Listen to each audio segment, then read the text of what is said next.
Becoming or being anorexic is like creating an entire new world around you. It's like living in a bubble. Some describe it as living in a cage, in a golden cage, but to me it was kind of a bubble.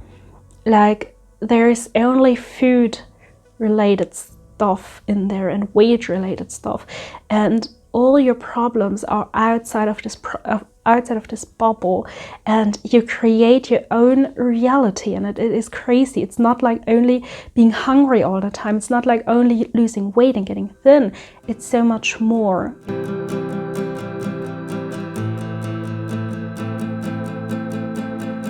Hello and welcome back to a new video.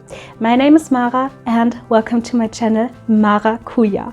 In case you haven't done so already, please make sure to like, share and especially subscribe to my channel for more future content like this. There will be more future videos about true crime and mystery related topics here on my channel, but also future videos about story time, and especially also future videos in which I'm going to talk about eating disorder related stuff. So if this is what you're looking for here on YouTube, then make sure to not only subscribe but also to hit the little notification bell in order to not miss out on any future videos like this. That being said, I would suggest to start as always right with the video. Today I'm going to be talking about a very serious topic because I'm going to tell you the story of my anorexia. Better say how my eating disorder developed in general.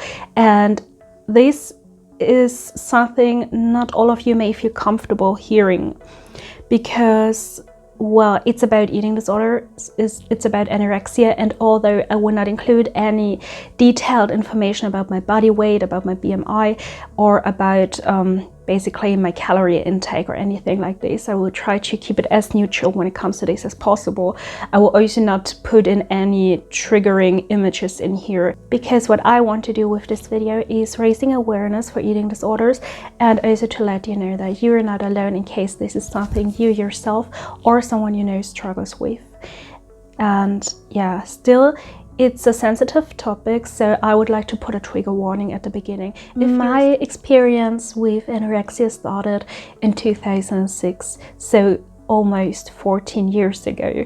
And it was winter in 2006. I was a 9-year-old girl. I was still attending elementary school. I was at 4th grade. And at 4th grade, it was the time to decide what type of future education you're about to get, because there is a division in our schooling system here in Germany from 5th grade onwards. To make a long story short, I was under an immense pressure because, in my opinion, my entire future was depending on my grades at the age of 9 and 10 years old. So I was making a big deal out of it, and to me it was a big deal. And I was starting to lose control over my grades. I used to have good grades, but the more I put myself under pressure, the harder it got for me to maintain good at school, because I would be scared before every exam. I could barely sleep the night before. I was always unconcentrated. I isolated myself more and more because I needed to learn, because I needed good grades. So I was not allowed to be a regular child, go out and play. I just had to stay home learning for hours and hours on end. And I couldn't concentrate anymore, and I was under so much pressure, and I just needed to find a way to deal with this pressure and to let it go. I was really desperate, and my mother always told me that it's not that important that I had the best grades. It was just important that I was healthy.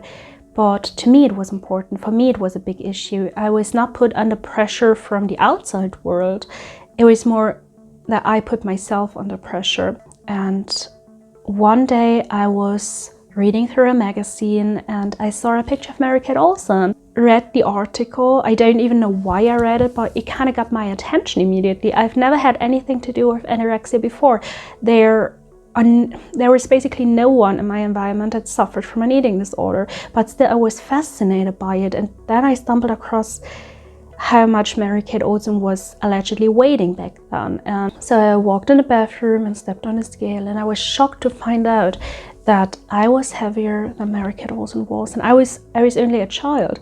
I wasn't even obese or anything like this. I was always normal weighted. I was a little bit chubby, but I was far away from being obese. Still, I felt bad after I saw this, and I started comparing myself to this image and also to the weight she allegedly had. And I decided that I couldn't let it this way. I had to go on a diet. I don't even know where this thought came from. I was 9 years old, but I decided, to me it made perfectly sense that I had to stop eating. So it was right the next day that I stopped eating. I told my mom that I would only drink my calories from now on, and she didn't take this too serious because she thought this is just another kind of silly child's play. So I would continue eating as soon as I would get hungry. But after I did not restart eating, after a couple of days or even a week, she started to worry, and I was under more and more pressure because now I had to act as if I was eating. And I was kind of satisfied whenever I saw the number on the scale drop.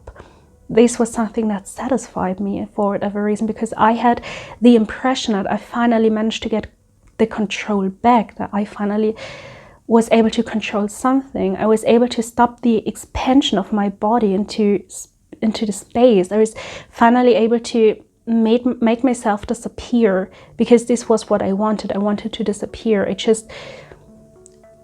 I did not want to be the center of attention or anything like this. I just wanted to disappear. I wanted to be no longer seen by anyone, because I was embarrassed of myself. I was embarrassed of my grades.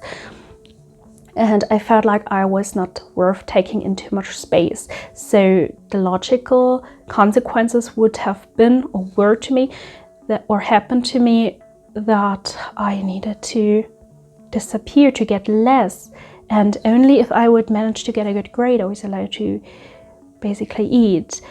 I will not go into too many details, how much I weighed, how much weight I lost. I will not go into detail about how many calories about my calorie intake in general, because I think this is not important, and I don't want to be anyone's inspiration or whatever. I just want to tell my story and let you know that you are not alone. You're not the only one struggling with this, and there is hope. Today I am recovered, and I struggled with anorexia and also with bulimia later on for quite some time. So this is what I want you to take from this video. I don't want to trigger you at all. 2 weeks I stopped feeling hungry. I couldn't feel the feeling of hunger anymore, and this was also what satisfied me. I felt comfortable whenever I was hungry. So this was a shock to me, because I wanted to feel hungry. I wanted to have this feeling to be empty, because when I was empty, I had the feeling that I made something right, that I made the right decision, that the progress of disappearing was continuing, and this satisfied me. So I was getting nervous when I was not hungry, and I started drinking a ton of water and a ton of, I'm not quite sure if I drank tea back then. I think only water, and sometimes tea, but mainly water. It distracted my attention from only thinking about the bad grade to start refocusing on my body weight, on food intake, on water intake, on whatever, basically on my eating disorder in general. Because anorexia or also bulimia is not about food, it's not about being thin, it's so much more. And finally I had to attend a new school, because I was changing to 5th grade, and in Germany this means that you have to attend another school.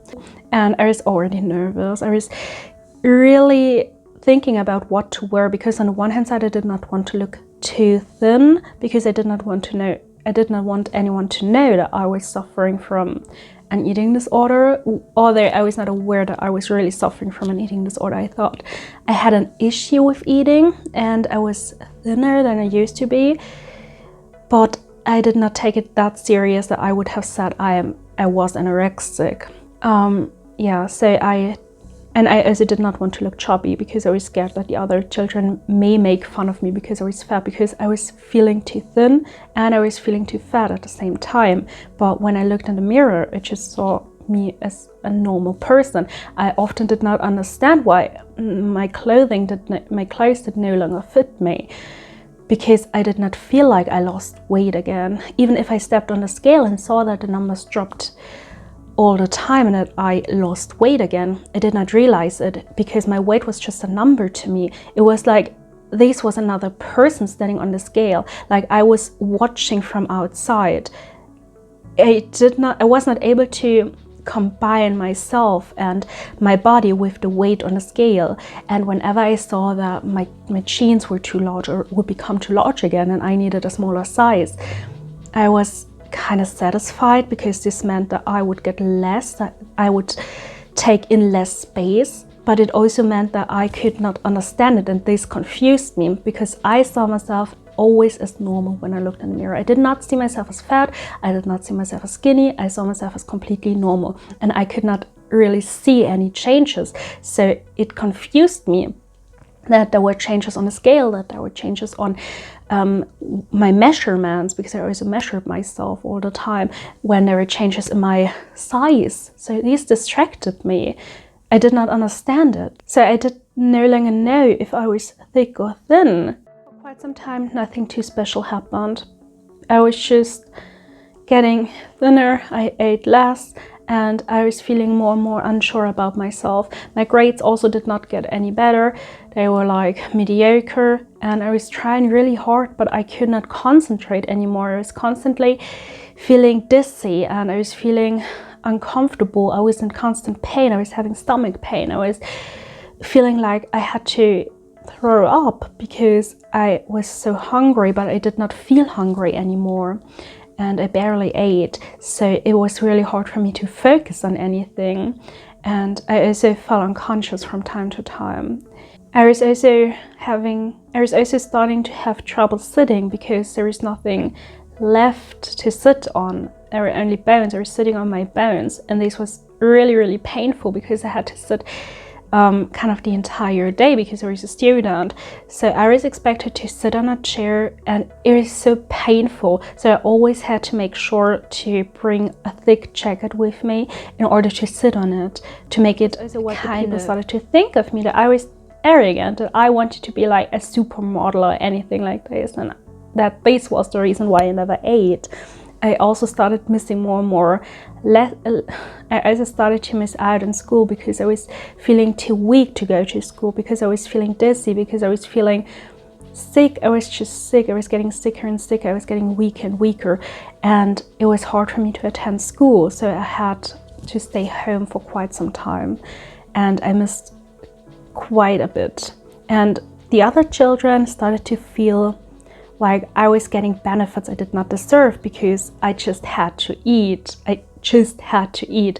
They did not understand what I was getting, what they were not allowed to get. They just saw that I was allowed to stay at home, that I was allowed to get anything I wanted to have for lunch or dinner or whatever, although I could not eat it.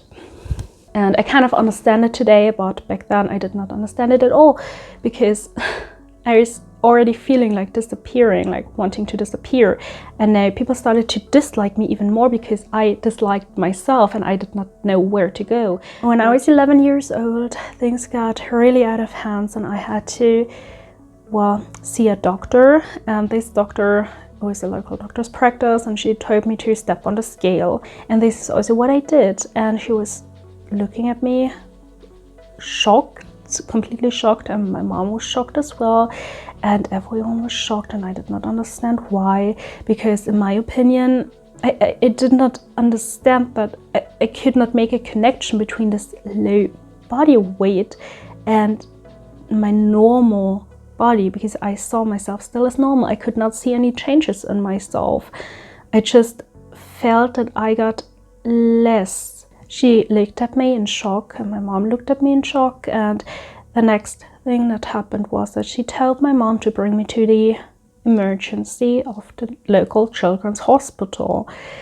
And I was allowed to go home, pack my stuff, like packing a suitcase with my clothing and some books I needed for the hospital, and then I had to stay there for, I think, 2 weeks, but I'm not entirely sure, because I was also severely dehydrated, and they said I needed to put on some weight and to just restart eating at the hospital.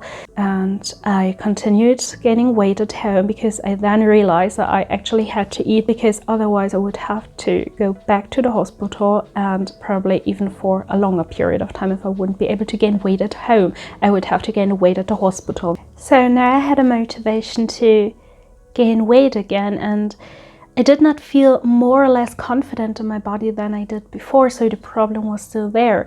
But now I realized that I would get into severe trouble if I would continue not eating, if I would continue starving myself. For a couple of years, everything went fine. I was attending the boarding school, I was happy attending it, although I started to feel homesick more and more, and there was also a lot of pressure on us to have the best grades. I will make a video about my experiences in a Catholic boarding school where we were also kind of raised by nuns. If you want to see these, then again, make sure to subscribe to my channel and turn on the little notification bell, because there will be a video on this, so make sure to not miss out. Yeah, but back to the story. I relapsed and I was suffering from anorexia again. So it did not help me at all. It started again from one day to the other. I was at home and I was watching a documentary about anorexia, and there is also this girl who was clearly severely anorexic, and then they mentioned pro-ano in this documentary for whatever reason, and this kind of fascinated me. I don't even know why, but I ended up looking up the entire pro-ano stuff online, and this was the worst decision I could have made. I was 13 years old and I was fascinated by it. Finally, there were people understanding this desire to disappear, to starve yourself. Becoming or being anorexic is like creating an entire new world around you. It's like living in a bubble. Some describe it as living in a cage, in a golden cage, but to me it was kind of a bubble. Like there is only food related stuff in there and weight related stuff, and all your problems are outside of this bubble, and you create your own reality, and it is crazy. It's not like only being hungry all the time. It's not like only losing weight and getting thin. It's so much more. But this entire stuff, it triggered me so hard, and I decided to stop eating again. I would end up eating only at the weekends, because when I was at the boarding school, I would only drink milk. So from Monday to Friday, I would only drink milk. I would only eat on Sunday and Saturday, and Sunday. It was the worst decision I could have ever made in my entire life. And if you're at this point, at the very beginning, or if you've just gotten into contact with this entire pro-ano stuff, please don't follow the rabbit down the rabbit hole. Don't do this. Save yourself as long as you can, because there is nothing good coming out of this pro-ano stuff. After 1 or 2 weeks of starving myself, I did no longer feel hungry. And before I did no longer feel hungry, it felt like going crazy because I was so hungry. I continued losing weight, and I got more and more compliments because people told me how good I looked, how thin I got. On Fridays, I would force myself to walk to the station, to the small town's main station, in order to catch the train back home, and I would only walk. So I was having my heavy suitcase with me, and I would walk the entire way, which was about an hour walk, because I did no longer allow myself to take the bus or to take a taxi. Yeah, it's actually kind of really hard for me to summarize the entire story, because at this point in time, even before I re-entered anorexia state, I had some form of eating disorder. It was not anorexia and it was not bulimia, it was something in between. I did not consume a large amount of food or anything like this. I was eating kind of normal portions, but I often threw up afterwards because I did not feel comfortable with being full, but only on the weekends, so not during the week, because then I was at the boarding school and I was too afraid of anyone finding out that I threw up after eating. So I only did this at home when I knew that no one would find out. And so I would not say that I was completely normal, but I did also not feel like I had an eating disorder, and it was kind of normal because before I was severely anorexic, so this felt normal to me. And now I was anorexic again, but I also threw up again. And the difference between anorexia, purging type, and bulimia, so the regular bulimia, is that when you have anorexia type 2, you don't consume large portions of food. You don't binge eat, because bulimics, they binge eat. They take in so much food in a short period of time and then they throw it all up again. But anorexia type 2 means that you eat basically nothing, but even the tiniest bit you eat, you throw up afterwards. And again, I started to have side effects. I was no longer having my period because I was losing more and more weight. I was always cold. I faced trouble sitting again because there is nothing left to sit on. So it was kind of hard to concentrate at school. I was also feeling dizzy all the time because I was having a severe lack of minerals, and because I did not take in enough nutrition to focus, to concentrate like I used to.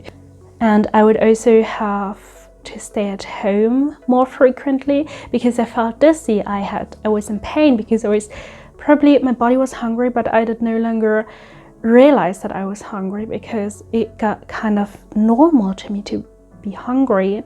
And so I was having severe stomach pain, and I also started to be in pain when I ate because my body could no longer handle food intake, calorie intake. So yeah, I was missing out in school more and more. And finally, the staff at the boarding school realized that I had an eating disorder, that I seemingly was anorexic. So I had to find alternative ways to get rid of my food, because the staff at the boarding school was also watching me because they wanted to make sure that I ate. And I could also no longer attend any birthday parties or anything, any events, because this would have meant that I would have had to eat. Christmas was again a nightmare because I couldn't eat. In the morning at 5 a.m. I had to get up in order to do some sports, or better say, to go for a run. And in the evening hours I had to go for a run as well. And I had to do this all the time. And if they wouldn't allow me to go outside to have a run, I would run up and down the stairs all the time, sometimes up to 50 times, because I needed to burn more calories, because I was so scared that I was not allowed to have a scale at the boarding school. So I only had the opportunity to weigh myself at home. So I always had to make sure that I lost weight. It got more and more complicated for me to sit down at school, because first of all, I was lacking fat to sit on. I was basically starting to sit on my bones again. And I was also like, I couldn't just rest because I felt guilty if I did not do sports. And I was finally able to leave boarding school after about staying there for 3 years. So yeah, but I returned home and the problems did not disappear. I was allowed to quit boarding school in April 2011.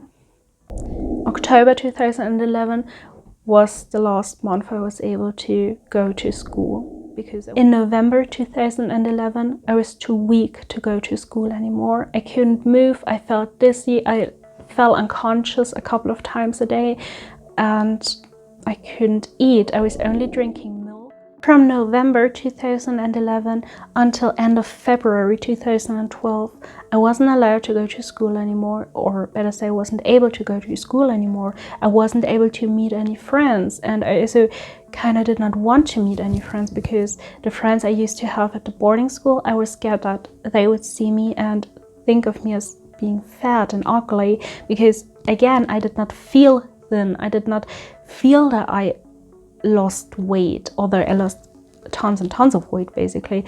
I did not feel as if I was getting thinner. I felt like kind of the opposite. The more weight I lost, the more I felt like I put weight on.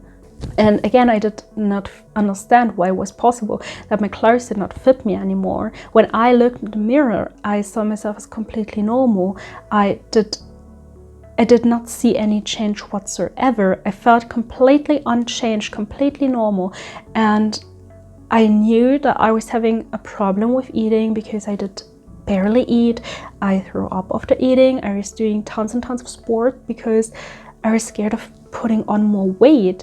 I was measuring myself all the time. I was stepping on the scale about 20 times a day, and I was really obsessed with not eating, and still was obsessed with food, although I wouldn't eat it. I was cooking for my mom and her boyfriend. I was watching cooking videos on YouTube all the time. I was like looking up recipes. I was collecting recipes. I was like completely into it. Although I did not eat, I was so obsessed with food. I think it was in January it got really out of hand, because then I was kind of getting the idea that even only thinking about food or smelling food or touching food would make me thicker. And again, I will not go into too much detail in this video. I will make a separate video about how it is like to be at a really severe stage of anorexia, like I was at the end of 2011 to the beginning of 2012, because this was really getting out of hand, and I was really scared of dying even. I remember that once I was stepping on a scale and I was at my lowest, and I was getting really scared because I calculated my BMI every day basically, and I felt like, okay, even for me this is kind of getting out of hands. I don't understand how this is possible, that I am so normal when I look in the mirror, that I feel normal, but that the scale says that I'm so thin, and I cannot wear any normal clothes anymore. All my clothes were way too large for me. I was so weak that I couldn't go shopping, so I had to tell my mom to buy me jeans that would fit me, and she would go to the town, buy me some jeans, and come home with these jeans so that I would have anything to wear, because I wouldn't have been able at this point in time to go to the store to buy my size 0 jeans there. Now I was at size 0, great, but I wasn't able to even go out and buy my own jeans because I was too weak. I wasn't able to go to school. I wasn't able to leave home except if I had to go to the doctor or to therapy. And even this was kind of dangerous. I remember when it was winter time and I wanted to like calm down because we were having a fight at home again, and I just wanted to calm down and be for myself for an hour or so, and I wanted to leave, but I knew I also was scared of leaving because I knew if I would feel unconscious outside, there was the danger of freezing to death, because I fell unconscious a couple of times a day again, and I was so scared of getting a cold because this was actually dangerous. I was barely able to cough anymore because I was so weak. I did not want anyone to help me because I felt like I did not deserve help. I felt like this was something I had to deal with all on my own, and I could no longer imagine to get healthy ever again. And this is why it is so important for me to spread this message, because I know how it feels like when you feel like you will never be able to get out of it again. I know how it feels like if you feel like this is something you yourself have to deal with and no one can help you. And it's true that no one else can cure you, but I can help you to cure yourself. They can help you to get better. Like, the only person who can change your life is yourself, obviously, but they know how to help you do this. And I couldn't imagine it, but it actually helps, like talking helps. And I looked it up online, and there was a BMI of 15, I think. Yeah, 15. I would have to have in order to be treated there. And of course, I did no longer have a BMI of 15. And from this moment on, I was so sure that I wanted to gain weight, because I knew that in my head, if I would only be able to reach a BMI of 15, I would be able to get help finally. I would be able to get out of this disease. And this was all that made sense in my head. And so I tried to eat again, and I couldn't eat, and I was also in severe pain when I was eating, so I was so desperate because I needed to put on so much weight in order to get the help I needed. And so I ended up getting bulimic. It's a long story short, and I will go into detail about this later on again, because I will make a video about my bulimia story. But this is when I got bulimic, because I couldn't eat. I couldn't just eat. The more weight I gained, the weaker I got, and I did not understand this, but it was the way I gained weight. It was so unhealthy because I was just going from one eating disorder to another. And in February 2012, I collapsed and it felt like I would die now. Yeah, but this was when I was finally brought to the hospital again, and this time I was taken to a psychiatry that was not specialized in eating disorders. But now in February I have crossed the line, and now I had to go to the closed ward, to the psychiatry, where I wouldn't have any privacy left. So I was watched constantly. I was watched 24/7. They followed me the entire day, and it was a nightmare because this was exactly what I did not want. But still, even there, I managed to be destructive to myself. And I will again make a separate video about this. I will make a separate video about my eating disorder treatment story, but this should have only been a video about my anorexia story, how I got into anorexia and how my anorexia developed and got out of hands, because I want to warn you. And the video is already too long. I would love to go into detail about everything, but yeah, there will be future videos about this. I am so bad at ending any videos, and it feels like ending with a cliffhanger, because you obviously want to know how I got to the point where I am now, so how I got healthy again. But it's a story for another day, and I just want you to know that even if it seems to be as if there is no solution at all, even if it seems and it feels like there is no help, no possibility to make things better, to be happy again, there always is a solution to every problem. And if you are in a situation where you yourself or someone you know struggles with anorexia, then please take proper help as soon as possible, because anorexia, I said it before I think, but even if I didn't say it before, anorexia is not about food. It's not about your body weight. It's not about your BMI. It's not about being thin. Anorexia is a disease, and you don't wait until you're severely underweight before you seek help, because then it's even harder for you to get out of it again. If you realize that you have a problem with eating in general, if you're anorexic, bulimic, binge eating, I don't care at all. If you realize that you yourself struggle with anything like this, then seek help, because the longer you wait, the farther you get in your eating disorder process, on your eating disorder journey, the harder it will get for you to get out of it again. Make sure to seek help, and I hope to see you next time. Bye guys.